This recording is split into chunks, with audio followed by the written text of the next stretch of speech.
కలప పంటల వ్యవసాయం కొత్త పుంతలు తొక్కుతోంది.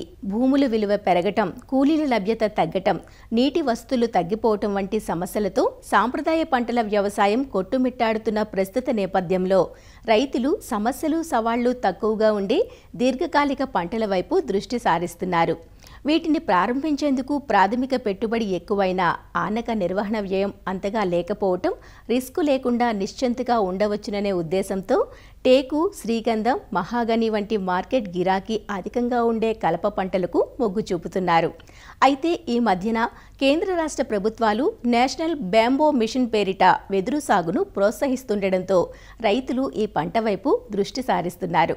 ప్రపంచంలో వెదురును ప్రధానంగా ఉత్పత్తి చేసే దేశాల్లో మన దేశం చైనా తర్వాత రెండో స్థానంలో ఉంది. అస్సాం రాష్ట్రంలో వెదురును అధిక విస్తీర్ణంలో సాగు చేస్తున్నారు. వెదురు వల్ల 1000 ఉపయోగాలు ఉండడంతో పచ్చబంగారంగా వెదురు వ్యవహారంలో ఉంది. ఖాళీగా ఉన్న బీడు, పంజరు భూములను కూడా వెదురు పంటతో సాగు భూమిగా మార్చుకోవచ్చు. వెదురు వేసిన రైతులకు 4 సంవత్సరాల నుంచి దిగుబడి రావటం చూస్తున్నాం. ఒక్కో బ్యాంబోకు మార్కెట్లో దాదాపు 40 నుంచి 90 రూపాయల వరకు ధర పలుకుతోంది. మన ప్రాంతాల్లో వెదురు సాగుకు అనువైన రకాలు, సాగులో తీసుకోవలసిన జాగ్రత్తలను వివరిస్తున్నారు మెదక్ జిల్లా నర్సాపూర్ మండలంలోని నత్నాయపల్లి వ్యవసాయ పరిశోధనా కేంద్రం ప్రధాన శాస్త్రవేత్త డాక్టర్ శోభ. బ్యాంబూ కూడా మంచి ఆదాయాన్ని ఇచ్చేటటువంటి పంట. ఎందుకంటే బంజరు భూములు కానీ, బీడు భూములు కానీ ఖాళీగా వదిలేయకుండా అలాంటి భూములలో మంచి ఆదాయాన్ని తీసుకోవాలంటే మనకి బ్యాంబూని ఎంపిక చేసుకోవడం చాలా మంచిది. అయితే దీంట్లో మనకి కమర్షియల్గా ఇంపార్టెంట్ ఉండేటటువంటి స్పీషీస్ అంటే బాంబూసా బాల్కోవా, దీన్ని బీమా బ్యాంబూ అంటాము. మళ్ళీ బాంబూసా స్టాక్సీ అనేటటువంటి స్పీషీస్ కూడా మంచి దిగుబడి ఇచ్చేటటువంటి బ్యాంబూ స్పీషీస్. అంతేకాకుండా బాంబూసా తుల్డా అనేది కూడా బాగుంటుంది. ఈ 3 స్పీషీస్లో ఏదైనా కూడా ఎంపిక చేసుకొని పెట్టుకోవచ్చు.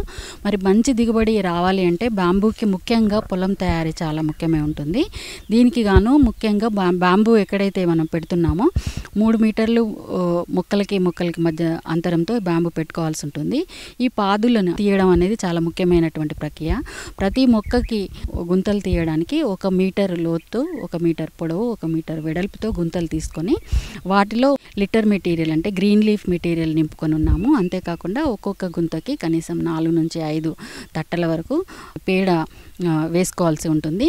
దీన్ని మట్టితో మొత్తం నింపుకొని మొక్కల్ని పెట్టుకున్న తర్వాత ప్రతి మొక్కకి ఒక జానెడు దూరంలో కొంత క్వాంటిటీ డిఏపి కనుక వేసుకున్నట్లయితే మొక్కలు ఏపుగా పెరగడానికి మనకి ఉపయోగపడుతుంది. అంతేకాకుండా 15 రోజుల అంతరంతో మేము 1919 కూడా స్ప్రే చేయడం జరిగింది. దీనివల్ల మనకి మొక్కలు ఏపుగా పెరగడం ఇక్కడ మనం గమనిస్తూ ఉన్నాము. బ్యాంబూ సుమారుగా 4-5 సంవత్సరాలలో మనకి ఆదాయాన్ని ఇవ్వడం జరుగుతుంది. ఒక్కొక్క మొక్క ఒక సంవత్సరంలో మనకి కనీసం ఒక 10 నుంచి 16 పిలకలు అనేది ఒక మొక్కలో మనం గమనించడం జరిగింది.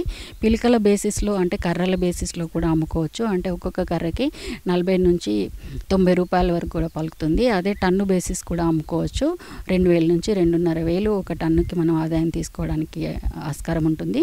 1 ఎకరానికి కనీసం 4-5 సంవత్సరాల తర్వాత నుంచి కనీసం 1 ఎకరంలో 60,000 నుంచి 90,000 వరకు కూడా ఆదాయాన్ని తీసుకోవడానికి నికర ఆదాయం వస్తుంది. కాబట్టి బాంబూని ఎంపిక చేసుకోవడం చాలా మంచి విధానం.